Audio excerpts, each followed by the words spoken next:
This was sum number 1 that we were solving. In this sum, there were some typical adjustments we didn't discuss in the previous lecture because the time went up. And so we'll just repeat the whole sum in a fast forward mode, and then we'll come to the end wala part, which was pending. First point was preference shareholders to give up their claims inclusive of dividend to the extent of 30%. 30% preference shareholders अपना claim छोड़ देंगे. तो 6 लाख का आपका preference shares है, उसमें से 30% मतलब 1,80,000 they will give up किया मतलब उतना फायदा हुआ. तो preference share capital account debit to capital reduction account credit. ये आपका पहला एंट्री. अमाउंट आएगा 1,80,000.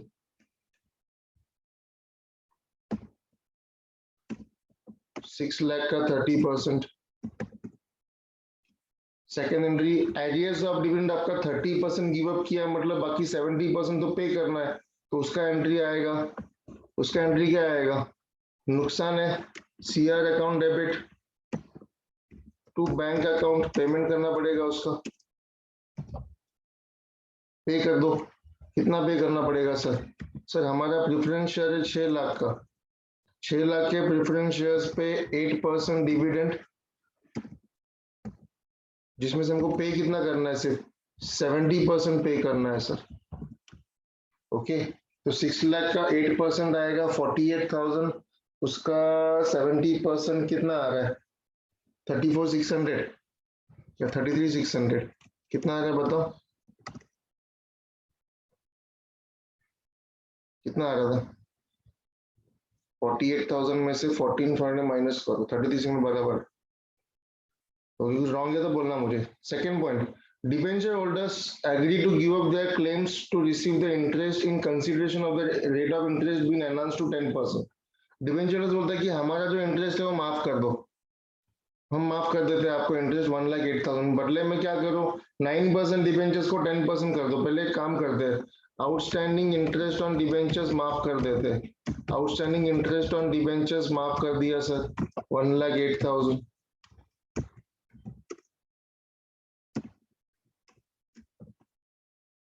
और हमने डेबिट कर दिया यहाँ पे टू सीआर अकाउंट, क्योंकि उतना फायदा होगा. लेकिन इसके बदले में अपने को पुराना वाला डिबेंचर्स कैंसिल करना पड़ेगा. ओल्ड मतलब डी मतलब डेबिट. ओके, जूना वाला डिबेंचर्स डेबिट कर दो 9% वाला, और बदले में नया वाला डिबेंचर्स दे दो 10% वाला. तो न्यू वाला क्रेडिट होगा to 10% debentures credit. Next, ICICI Limited agreed to give up 50% of their interest outstanding in consideration of their claim paid off at once. ICICI बोलता है कि हमारा जो इंटरेस्ट का क्लेम है 15,000 रुपया, उसमें से आप पेमेंट पूरा कर दो अभी के अभी, तो हम आपको क्या करेंगे? 50% डिस्काउंट देंगे. हम 50% नहीं मांगेंगे, हम आधा ही पैसा लेंगे. कितना देखो तो outstanding interest on ICICI loan sir 15,000 रुपया है. यहाँ पे शायद किसी बच्चे ने बोला था सर लोन का अमाउंट भी लेना है क्या? नहीं, मैंने लोन का अमाउंट नहीं लिया है, क्योंकि यहाँ पे अपने को इंटरेस्ट का पैसा देने को पैसा नहीं है, तो लोन का अमाउंट कहाँ से पे करेंगे? और कोई भी बैंक अपने लोन का अमाउंट कभी भी माफ नहीं करेगा, वो इंटरेस्ट माफ करेगा. तो outstanding interest on ICICI loan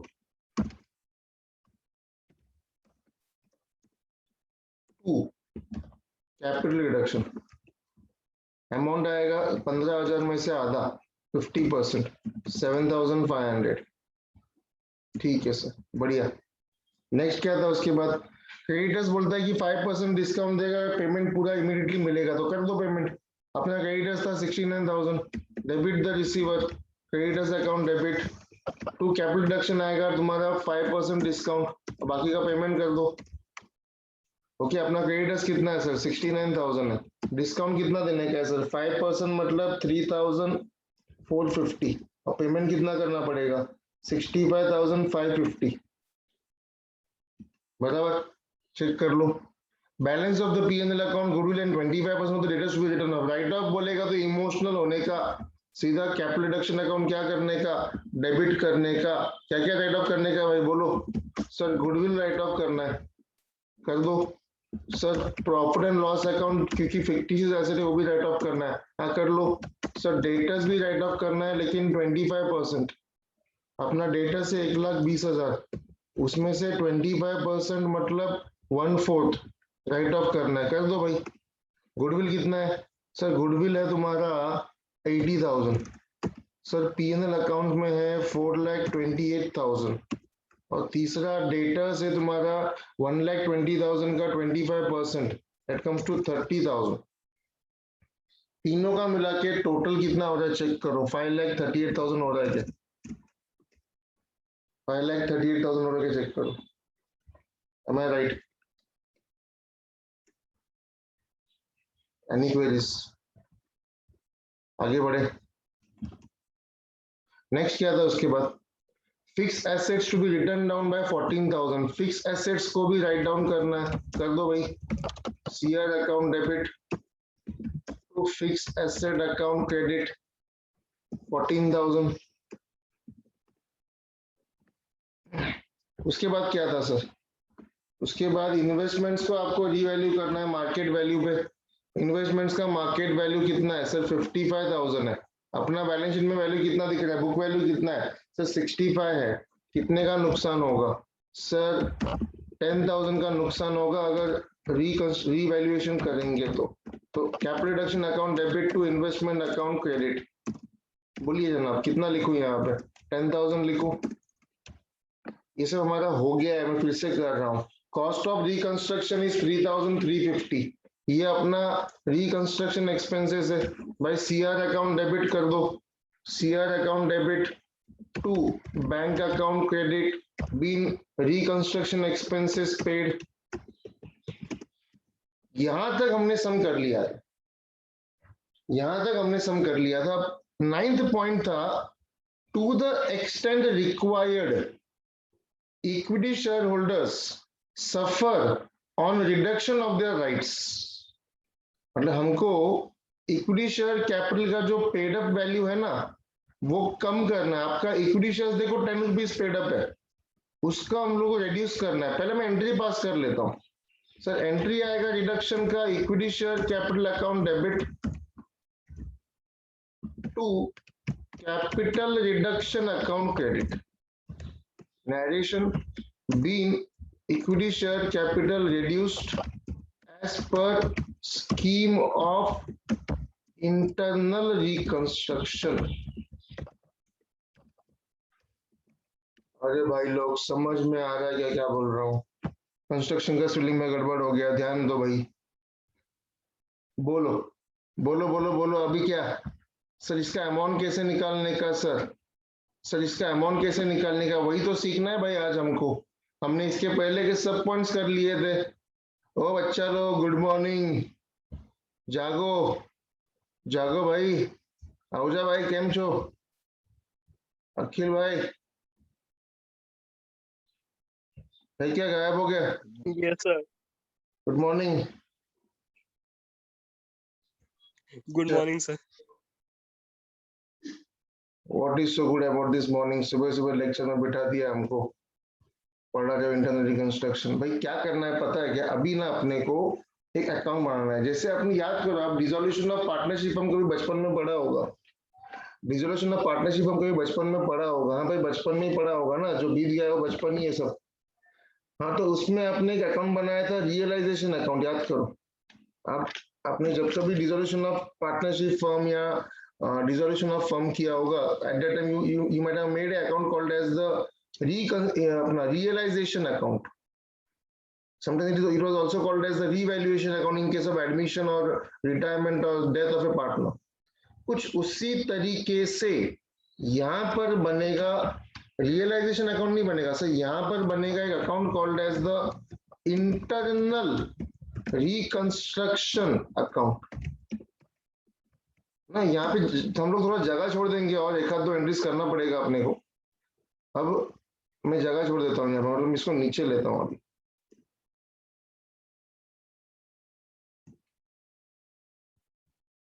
hold on, किसी को कुछ डाउट है तो पूछ सकता है। डाउट वही पूछेगा जो लेक्चर बैठता है। जो कभी कभी इलेक्शन में आएगा उसको कुछ नहीं समझने वाला है। ओपन चैलेंज है मेरा, कुछ नहीं समझेगा उसको। ये क्या हो गया अभी ऐसा?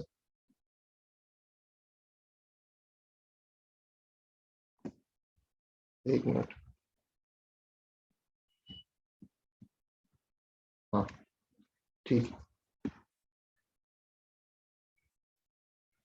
हम बनाएंगे account called as the internal reconstruction account. एक मिनट ना सिर्फ, मैं ऐसा कर रहा हूँ कि आपको क्लियरली सब दिखाई देगा क्या हो रहा है। टोटली कैसे करना है, अकाउंट कैसे बनाना है, मैं दोनों एक्सप्लेन करूंगा आपको। Don't worry about that part. ये आपके जनरल एंट्रीज थे। ओके, अब हम लोग यहाँ पे एक अकाउंट बनाते हैं। इसमें टोटल हम लोग लेते हैं 4 कॉलम। डेबिट साइड का 1 कॉलम, क्रेडिट साइड का 2 column. Okay, I hope you know how to make a ledger account. ये लेजर अकाउंट ही तो है इनडायरेक्टली। ये मेरा, इसको मैं इंटरनल रिकंस्ट्रक्शन अकाउंट बोल सकता हूँ। इसका और एक नाम है कैपिटल रिडक्शन अकाउंट। इसका और एक नाम क्या है? कैपिटल रिडक्शन अकाउंट बोलो या इसको इंटरनल रिकंस्ट्रक्शन अकाउंट। नॉर्मली इसको अभी आप हमेशा, क्योंकि हमने एंट्री में वर्ड यूज किया है कैपिटल रिडक्शन, तो हम वही अकाउंट वही नाम यूज करेंगे, कैपिटल रिडक्शन अकाउंट। यहाँ पर आएगा आपका particulars rupees, particulars and rupees. क्या करना है भाई, सब कुछ नहीं, एंट्रीज करना है, सब पोस्टिंग करना है। पोस्टिंग, अरे पोस्टिंग 11th में सीखा था, याद करो। पहला एंट्री का इफेक्ट कहां पर आएगा? क्रेडिट साइड में आएगा, bye preference share capital sir 1,80,000। दूसरे वाले का डेबिट साइड में आएगा टू बैंक अकाउंट 33,600। तीसरे वाले का क्रेडिट साइड में आएगा by outstanding interest on debentures. कितना भाई साहब? सर 1,08,000। नेक्स्ट, फोर्थ एंट्री का कोई इफेक्ट नहीं आएगा। फिफ्थ वाले का इफेक्ट भी क्रेडिट साइड में आएगा by outstanding interest on ICICI loan. कितना? 7,500। नेक्स्ट क्या है सर? सर नेक्स्ट भी तुम्हारा क्रेडिट साइड में आएगा बाय क्रेडिटर्स। क्रेडिटर्स ने कितना पैसा डिस्काउंट दिया, वो फायदा है 3,450। अच्छा सर, डेबिट साइड में आएगा अभी तुम्हारा CR account debit to goodwill 80,000। To profit and loss account कितना सर? 4,28,000। टू डेटर्स 25% था, 1/4 30,000। उसके बाद वाला एंट्री में टू फिक्स एसेट्स। सबको समझ में आ रहा है मैं क्या कर रहा हूं? मैं एंट्रीज का इफेक्ट दे रहा हूं, जीरो पे ध्यान देना। एक जीरो ज्यादा होगा तो गड़बड़ हो जाएगा। सीआर टू इन्वेस्टमेंट का इफेक्ट भी डेबिट साइड में आएगा टू इन्वेस्टमेंट अकाउंट। ये मैं क्यों कर रहा हूँ मालूम पड़ेगा आपको, जस्ट होल्ड ऑन। 10,000 नहीं, 10,000 नहीं है, कितना है? हाँ, सीआर टू इन्वेस्टमेंट 10,000 है सर। फिर से तुम्हारा CR two bank internal education का एक्सपेंसेस 3,350। भाई सब एंट्रीज हो गया सर। सर सब एंट्रीज हो गया, एक बार चेक कर लो भाई साहब। Over confidence is not good, over confidence is not good. Sir पहला वाला 1,80,000 ले लिया सर, दूसरा वाला 33 डेबिट में लिया था, डेबिट में ले लिया 1,08,000 और 6 और ये 6 लाख नहीं, सॉरी 1,08,000 और 7,500 क्रेडिट में लिया, बिल्कुल लिया। 3,450 क्रेडिट में लिया सर। सर 428 और 30 डेबिट में आएगा, लिया सर। फिक्स एसेट्स भी यहाँ पे सीआर अकाउंट में डेबिट हुआ है, इन्वेस्टमेंट भी सीआर अकाउंट में डेबिट हुआ है, 14 और 10 ले लिया डेबिट में। और सर लास्ट आइटम है तुम्हारा 3,350 भी डेबिट में ले लिया। अब भाई साहब इसका टोटलिंग करो, 2 लाइन छोड़ दो यहाँ पे, लीव 2 लाइंस ब्लैंक लिखने के लिए। अब यहाँ पे आप टोटलिंग कर लो इसका, डेबिट साइड का टोटल करो, क्रेडिट साइड का टोटल करो, देखो क्या टोटल आता है। Check out the totals of both the sides and let me know what are the totals.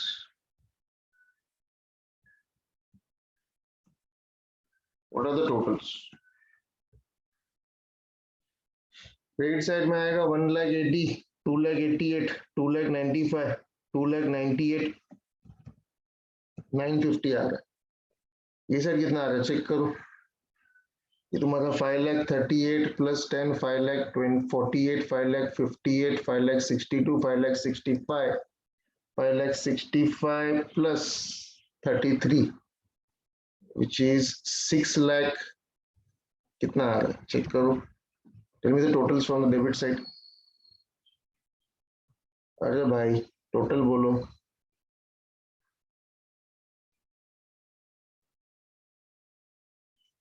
Rutuja बता डेबिट साइड का टोटल कितना आ रहा है। 538, 548, 558, 558, 561, 565 plus 33, 5,98,550, 5 लाख। ध्यान दो भाई ध्यान दो। 5,90,000। मुझे बताओ आपका डेबिट साइड ज्यादा क्रेडिट साइड ज्यादा है? सर डेबिट साइड ज्यादा है क्रेडिट साइड कम है। डेबिट साइड ज्यादा है मतलब फायदा है क्या नुकसान है? सर नुकसान है। डेबिट साइड ज्यादा है सर। 5,98,000 में से 5,98,950 में से अगर मैं माइनस करता हूं 2,98,950, सो 3 लाख का लॉस है। CR account is a nominal account. I told you earlier also. 3 lakh का लॉस है। ये लॉस कहीं ना कहीं पे तो एडजस्ट करना पड़ेगा। आप मुझे बताओ आपके डिबेंचर होल्डर्स अपना इंटरेस्ट माफ कर रहे, आपके बैंक वाले आपका कुछ इंटरेस्ट माफ करते, क्रेडिटर्स आपको डिस्काउंट दे रहे हैं, ये एक्सटर्नल लायबिलिटीज वाला आपको इतना ऑफर कर रहा है, तो आपका शेयर होल्डर क्या करेगा? उसको भी तो कुछ ना कुछ पैसा माफ करना पड़ेगा। देखो अपने को अभी CR अकाउंट बनाया है तो अपने को मालूम पड़ा कि अपने को लॉस हो रहा है 3 लाख रुपए। ये लॉस कौन भर के देगा? ये लॉस कहां से एडजस्ट करने का? सर इक्विटी शेयर होल्डर्स का जो राइट्स है ना उसको रेड्यूस करो। ऐसा मैं नहीं बोलता है। अरे अपन अपना मर्जी से कुछ नहीं बोलेगा बेटा यहाँ पे। अरे क्वेश्चन में बोला है ऐसा। ये देखो 9th पॉइंट में बोला है टू द एक्सटेंट रिक्वायर्ड, जितना जरूरत हो उतना आप क्या करो, इक्विटी शेयर होल्डर्स का राइट्स क्या करो, रेड्यूस कर दो। मतलब इक्विटी शेयर होल्डर्स का राइट रेड्यूस करने का मतलब क्या करने का? उनका शेयर कैपिटल उतना कम करने का। आपल्याला किती पैसे पाहिजे, अपन को कितना पैसा चाहिए? सर 3 लाख रुपया लॉस एडजस्ट करने के लिए 3 लाख रुपया चाहिए। अपन कहां से एडजस्ट करेंगे सर इक्विटी शेयर होल्डर से एडजस्ट करेंगे। तो भाई इक्विटी शेयर कैपिटल अकाउंट आएगा यहाँ पे। इसका एंट्री ऐसा आएगा, मैं इसका एंट्री भी करता हूँ यहाँ पे। एंट्री तो ऑफकोर्स करना ही पड़ेगा। ये देखो सर अगर एंट्री किया हुआ है सर अपन ने, ये रहा सर एंट्री। हाँ भाई हाँ बिल्कुल ये रहा सर अपना एंट्री। सो सॉरी, ये रहा अपना एंट्री। सर सिर्फ इस एंट्री में अमाउंट लिखने का बाकी था। हाँ तभी तो अकाउंट बनाया।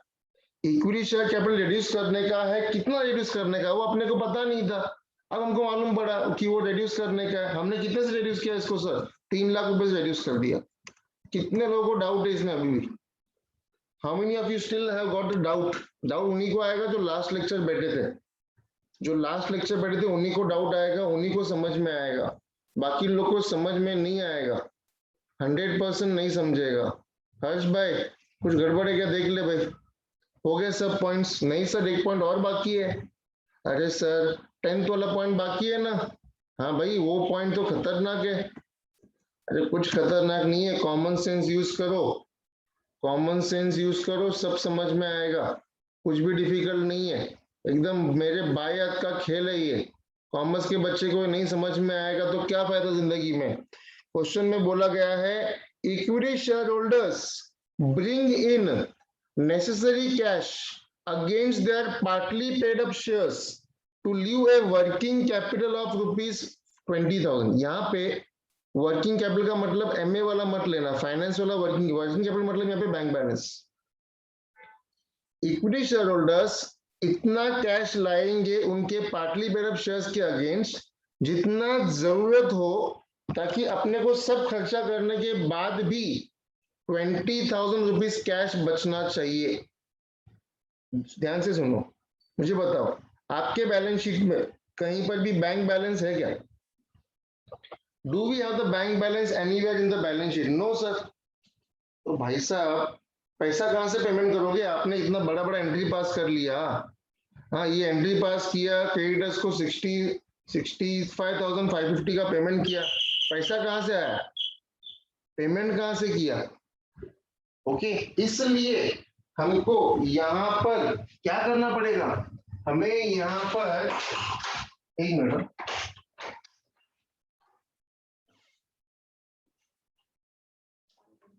यहाँ पे क्या करना पड़ेगा हमको?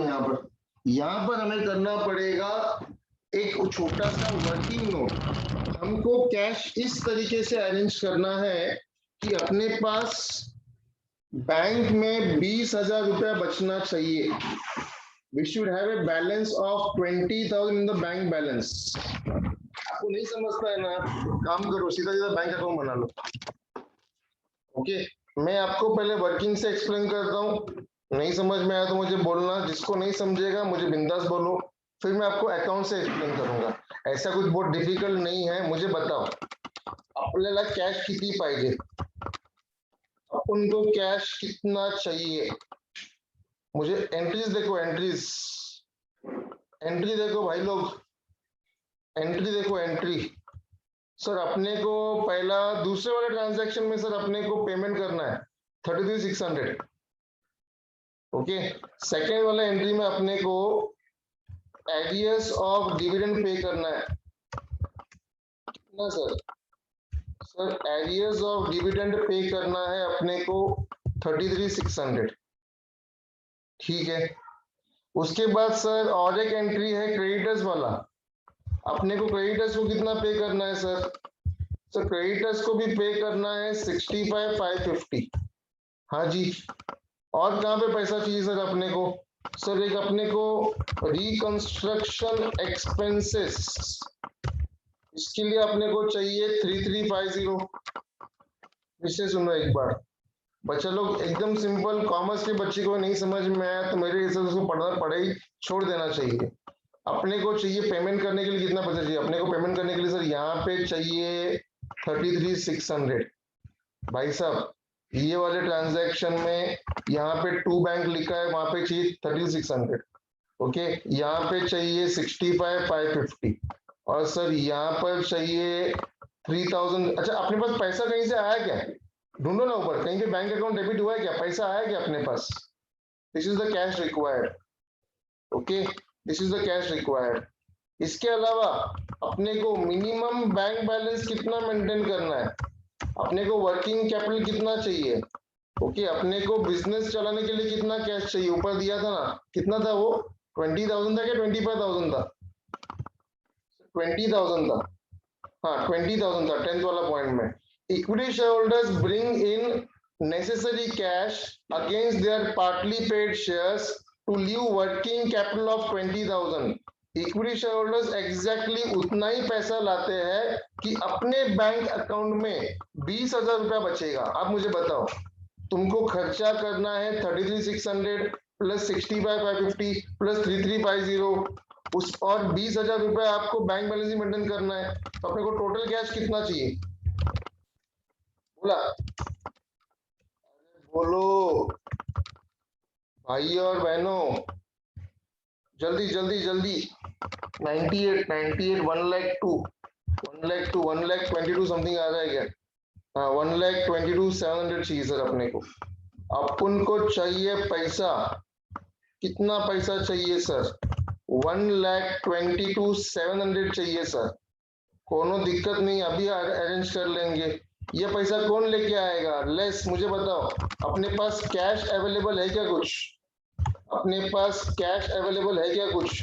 सर कुछ भी नहीं है सर, कुछ भी नहीं है। ओके, रिसिप्ट है क्या कुछ? कुछ पैसा आया क्या डेबिट साइड में? सर नहीं आया, नहीं आया ना, लीव इट नाउ। सो ये जो कैश है, okay, net cash will be brought by whom? By equity shareholders। कितना कैश लाएंगे वो? सर 122,700 इतना कैश लेके आएंगे भाई वो। एंट्री कुछ ऐसा आएगा, ध्यान दो सर, एंट्री आएगा बैंक अकाउंट, देखो कंपनी अकाउंट से हम लोग कभी भी कैश अकाउंट वर्ड यूज नहीं करते, you always use the word bank account. सब ट्रांजैक्शंस बैंक के थ्रू होगा। बैंक अकाउंट डेबिट टू, पैसा कौन लेके आया है? सर इक्विटी शेयर कैपिटल के अगेंस्ट पैसा है। Narration being equity share holders paid money against partly paid up shares। कितना पैसा लाया सर उन्होंने? सर 122,700। That's it। खत्म। अरे हो गया। ये दो चीजों के लिए तो आज सम किया था अपन ने, बाकी तो अपन ने पहले भी किया हुआ है। These are the two parts for which we have solved this problem, if I'm not wrong। कुछ डाउट है तो पूछो, कुछ डाउट है तो पूछो। ये आज का दो नया एंट्रीज, बाकी सब पुराना एंट्रीज। ये अकाउंट और ये अपना वर्किंग नोट। जिसको ये वर्किंग नोट नहीं समझा उन लोग क्या करो, अकाउंट बनाओ, बैंक अकाउंट। जहां जहां पैसा गया है तो क्रेडिट में लिखो क्लोजिंग बैलेंस। वो भी एक तरीका बहुत अच्छा है, बहुत सिंपल तरीका है, कुछ भी डिफिकल्ट नहीं है। ओपनिंग बैलेंस 0 लिखना, क्लोजिंग बैलेंस कितना चाहिए 20,000 लिखना। जो जो ट्रांजेक्शन हो गया उसका पेमेंट कर दो क्रेडिट साइड से, और डेबिट साइड में तुम्हारा बैलेंसिंग फिगर एग्जैक्टली 122,700 ही आएगा।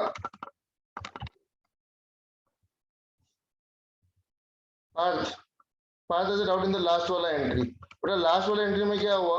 The shareholders brought the money. How much money they brought? That was decided by this working note.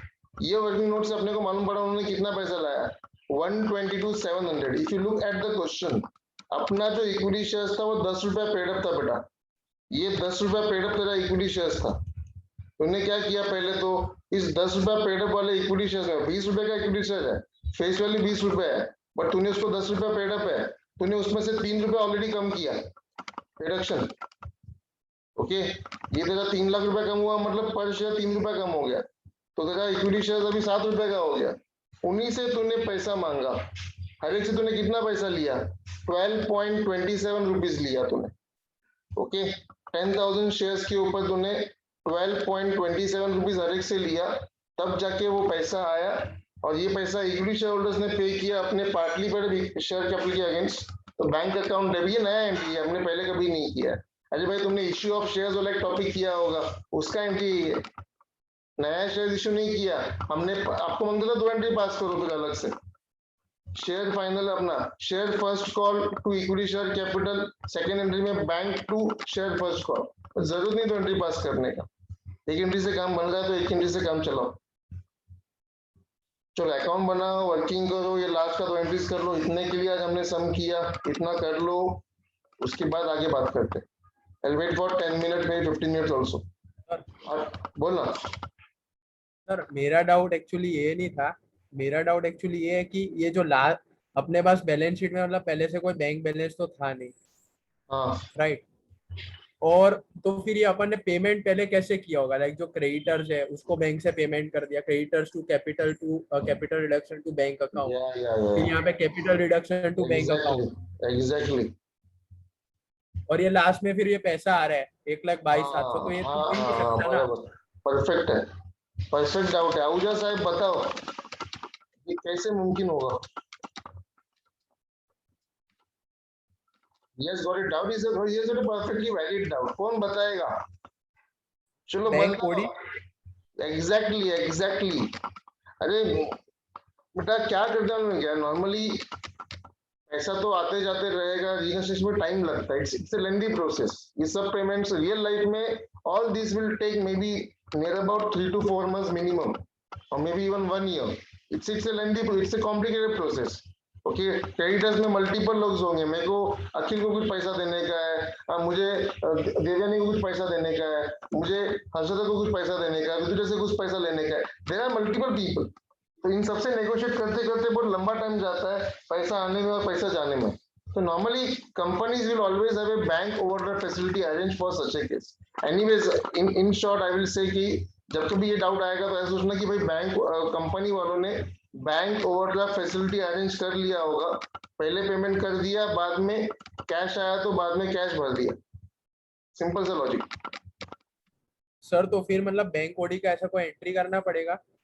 हाँ बेटा, जब तू लोन लेता है ना तेरे पास पैसे आते हैं, तो तू लोन हाँ ले, मान ली तूने लोन लिया 1.5 लाख रुपए का, तो bank account debit, bank loan account credit होता है, मनी हाँ come, debit the receiver, credit the giver, bank loan is the giver. पर जो बैंक ओवरड्राफ्ट लेता है तो उसका कोई एंट्री नहीं पास करते। जब तू वो पैसा विड्रॉ करेगा, तब ओवरड्राफ्ट का मतलब ही वो होता है ना कि यू आर गिव। अभी देखो, अगर मैं क्रेडिट कार्ड इशू करेगा तो क्रेडिट कार्ड का कोई एंट्री पास करेगा क्या तू? नहीं। जब वो कार्ड स्वाइप होगा तभी एंट्री आएगा ना। वैसे ही बैंक ओडी का भी वही हाँ। फंडा है। Perfect doubt, I love it. और पूछ रहा है मतलब बच्चा लेक्चर बैठ रहा है, वही मेरे लिए सबसे खुशी की बात है। ये तो क्या आजकल लॉगिन करके बहुत जन बैठता है लेक्चर, सुनता कोई नहीं है।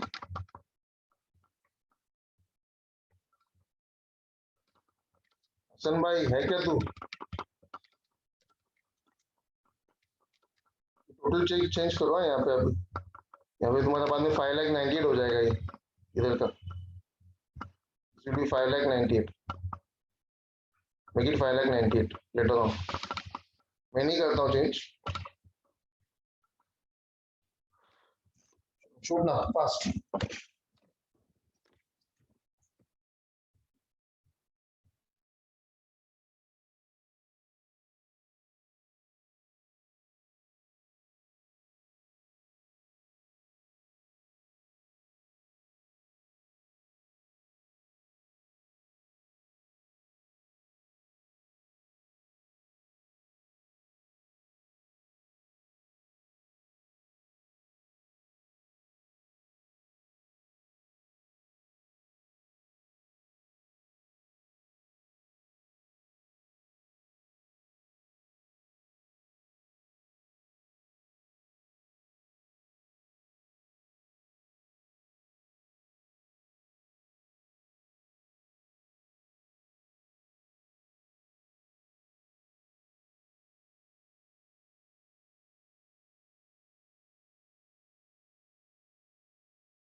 ये कौन है धीर गांगर को इतना क्या था ये अटेंडेंस का?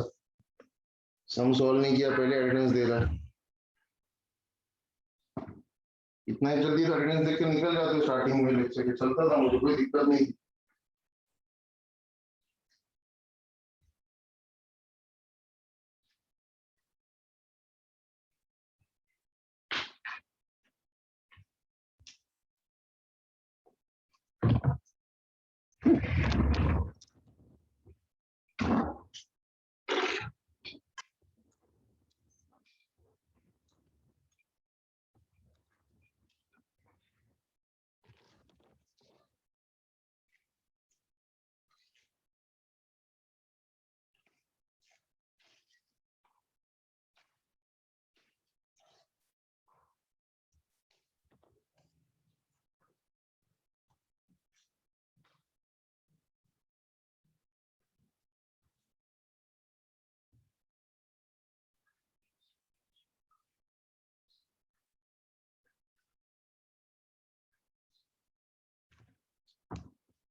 Any questions, any queries, let me know.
Those who are done, they can just mark their attendance and they can leave the lecture.